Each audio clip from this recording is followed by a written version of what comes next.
kok engkau terasa jauh sih? Saudara, saya melihat yang namanya ketimpangan itu melahirkan pertanyaan. Melalui krisis kita belajar untuk beriman kepada Tuhan.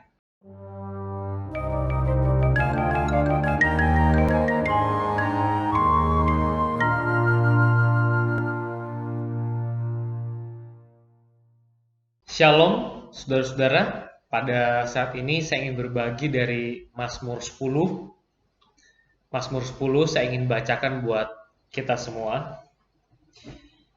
Mengapa engkau berdiri jauh-jauh ya Tuhan, dan menyembunyikan dirimu dalam waktu-waktu kesesakan? Karena congkak orang fasik giat memburu orang yang tertindas. Mereka terjebak dalam tipu daya yang mereka rancangkan.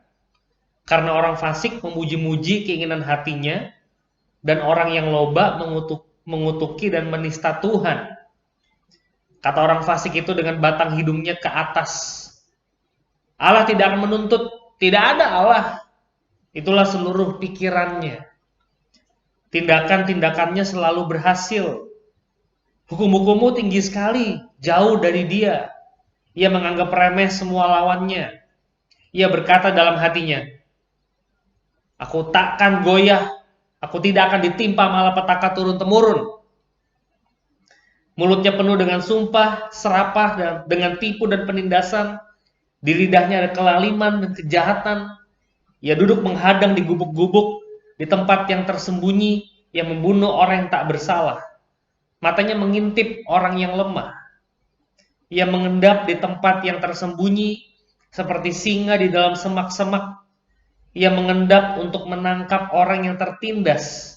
Ia menangkap orang yang tertindas itu dengan menariknya ke dalam jaringnya. Ia membungkuk dan meniarap, lalu orang-orang lemah jatuh ke dalam cakarnya yang kuat. Ia berkata dalam hatinya, Allah melupakannya. Ia menyembunyikan wajahnya dan tidak akan melihatnya untuk seterusnya. Bangkitlah Tuhan. Allah, ulurkanlah tanganmu. Jangan lupakan orang-orang yang tertindas. Mengapa orang fasik menista Allah? Sambil berkata dalam hatinya, engkau tidak menuntut. Engkau memang melihatnya, sebab engkaulah yang melihat kesusahan dan sakit hati, supaya engkau mengambilnya ke dalam tanganmu sendiri. Kepadamulah orang lemah menyerahkan diri, untuk anak yatim engkau menjadi penolong. Patahkanlah lengan orang fasik dan orang jahat, tuntutlah kefasikannya, sampai engkau tidak menemuinya lagi. Tuhan adalah Raja untuk seterusnya dan selama-lamanya. Bangsa-bangsa lenyap dari tanahnya. Keinginan orang-orang yang tertindas telah kau dengarkan ya Tuhan. Engkau menguatkan hati mereka. Engkau memasang telingamu. Engkau memberi keadilan kepada anak yatim dan orang yang terinjak. Supaya tidak ada lagi seorang manusia di bumi yang berani menakut-nakuti. Saudara, saya ingin mengawali renungan ini dengan satu buah gambar atau apa namanya ini ya, nggak ada gambar, tulisan berikut ini. Apa yang saudara bayangkan kalau saudara melihat gambar atau tulisan seperti ini? Kekerasan, seks, telanjang, kata-kata kasar, narkoba, alkohol, merokok, adegan kekerasan seksual, ratingnya 18+. Netflix. Ini saya ambil dari Money Heist ya. Tidak tercapture, tapi tulisan di ujungnya itu bisa di-capture.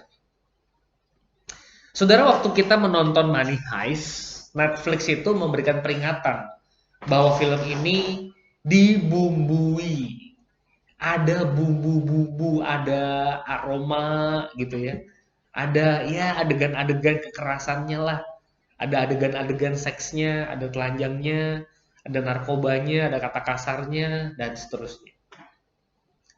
Saudara, ketika saya melihat ini dan membandingkan dengan Alkitab, ya, di Alkitab ada nggak hal-hal ini, saudara-saudara? Ada ya? Ada. Alkitab itu penuh dengan hal-hal seperti ini. Mungkin saya bisa bilang bukan hanya bumbu kali, tapi ceritanya diceritain. Yehuda dengan Tamar, ya. Amnon dengan Tamar, Daud dengan Bathsheba, Nuh mabuk, ya, telanjang ditutupin sama dua putranya. Jadi saya merasa Alkitab itu buku yang sangat Netflix banget gitu ya. Artinya realistis dia. Ada di sana. Saya kalau ngelihat itu, saya kepikiran Yesus, saudara, di gambar ini. Yesus itu benar-benar bloody waktu dia mati. Menjelang kematiannya. Dia betul-betul berdarah-darah. Dia betul-betul kena kutukan Allah. Betul-betul yang namanya injustice. Itu sepertinya happening di tengah-tengah kehidupan. Dan Alkitab itu dengan jujur menceritakan, mengekspresikan, ya. Mazmur 10 ini menurut saya mengekspresikan itu. Ini teriakan pemazmur kepada Tuhan. Kenapa Tuhan berdiri jauh-jauh? Tuhan, kok engkau berdiri jauh sih? Sini dekat. Tuhan, kok engkau terasa jauh sih? Saudara, bisa nggak kita bicara dengan Tuhan? Tuhan, kenapa engkau terasa jauh? Saudara, kalau kita lihat di Mazmur 10, banyak alasan kenapa pemazmur mengatakan Tuhan terasa jauh, ya. Misalnya di sini ayat 2 dan 3. Orang fasik itu congkak memburu orang tertindas. Dibiarin aja sama Tuhan tuh. Orang fasik memburu orang tertindas. Lah, kok itu kok dibiarkan aja? Tuhan ini gimana? Ayat berapa lagi misalnya? Ayat 4. Orang fasik itu dengan batang hidungnya ke atas. Dengan congkak dia berkata, Allah tuh nggak ada. Nggak bakal dia nuntut. Mana. Buktiin. Gitu ya. Terus kemudian banyak sekali ayat yang ke-8 misalnya. Dia membunuh orang yang tidak bersalah. Ini tidak fair. Ya. Dia menangkap orang yang tertindas. Dia mengendap untuk menangkap orang yang tertindas. Menarik ke dalam jaringnya. Dan seterusnya. Saudara, saya melihat yang namanya ketimpangan itu melahirkan pertanyaan. Ketika ada injustice, ketidakadilan, ketidakbenaran, Tuhan bilang yang benar begini, yang terjadi begitu. Ketimpangan ini, dia menurut saya wajar kalau kita anak Tuhan itu bertanya, berespon kepada Tuhan. Saya pikir ini hal yang wajar. Karena kita adalah orang yang mengenal Tuhan. Tuhan, kenapa ini terjadi? Tuhan, kenapa kok bisa kayak gitu Tuhan? Kenapa? Teman-teman, seorang pengkhotbah menulis begini nih. Sooner or later, every Christian experiences a faith crisis. Some of us, numerous ones. But a crisis of faith does not mean a loss of faith. In fact, it is often through faith crisis that we learn what faith really is. Melalui kesulitan kita belajar, melalui krisis kita belajar untuk beriman kepada Tuhan. Saya masih ingat seorang anak remaja di satu tempat itu, ceritanya dia dari SMA pindah kuliah, pindah kota maksud saya. Dia pindah kota karena dia kuliah keluar kota. Jadi mau nggak mau dia tinggal di rumah orang tua, masuk ke satu kosan. Kosannya agak serem. Jadi dia tinggal di kosan itu 1 minggu. Terus setelah minggu itu selesai, ada waktulah dengan saya, kita ketemuan. Lalu kita ngobrol. Aduh, Kak Indra dia panggil saya. Aduh Kak, takut aku. Pertama kali aku datang tuh takut. Sekarang takut nggak?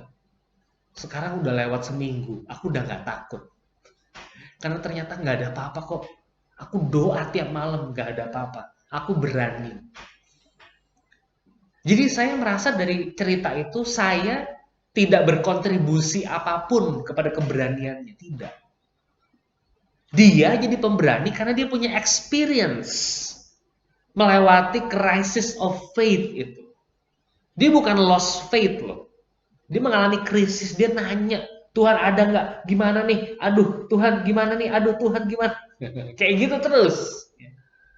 Sampai akhirnya dia tiba pada sebuah konklusi. Iya ya, kenapa saya takut? Nggak ada apa-apa kok. Toh saya berdoa setiap malam. Saya juga udah minta Kak Indra via WhatsApp mendoakan. Saya minta orang tua saya juga mendoakan.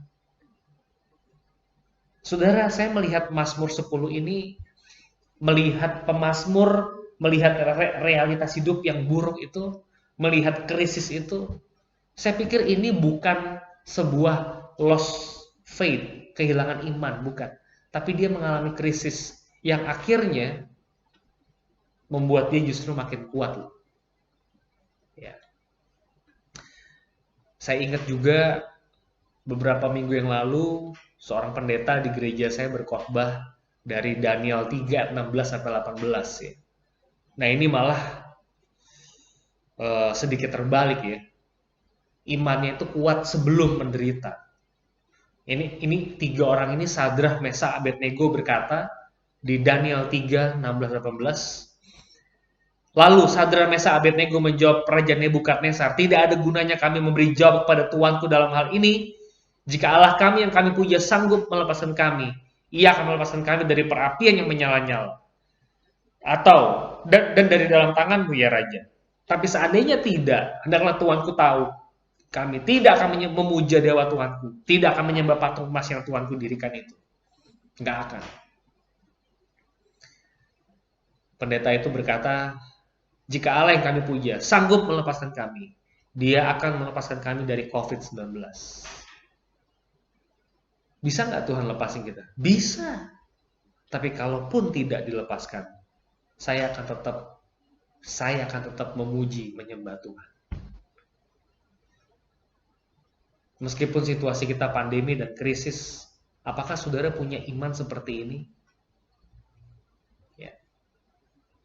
Saudara, ini materi sebetulnya disampaikan kemarin di praraker di gereja saya. Arahan untuk membuat program.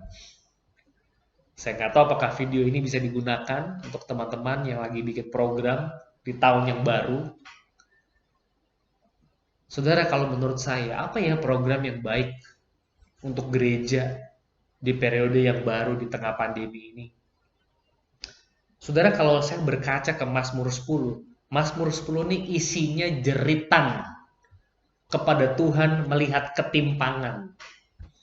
Sekali lagi, Mazmur 10 ini isinya jeritan kepada Tuhan karena ada yang timpang. Allah yang baik kenapa mengizinkan pandemi seperti ini? Berapa ya? 20-an ribu orang Indo udah meninggal. Jutaan orang udah meninggal di seluruh dunia. Kenapa Tuhan izinkan? Kalau saya ditanya apa program yang baik, kegiatan apa yang baik, saya rindu saudara-saudara memperbanyak wadah-wadah untuk berseru dan berdoa kepada Tuhan. Perbanyak itu. Jemaat butuh waktu buat ngerenung, duduk diem, doa sama Tuhan, mempertanyakan. Gak apa-apa. Nanti kalau udah lewat, ternyata gak kebakar kita. Ternyata kita diselamatkan oleh Tuhan. Kita akan punya iman yang durable, iman yang endurance-nya tuh bagus. Itu yang saya mau sampaikan. Saudara, berdoalah dengan jujur. Berdoalah kepada Tuhan. Justru orang yang beriman, ngelihat ketimpangan, dia doa, dia nanya, dia nggak diem aja. Semoga ini menjadi berkat. God bless you.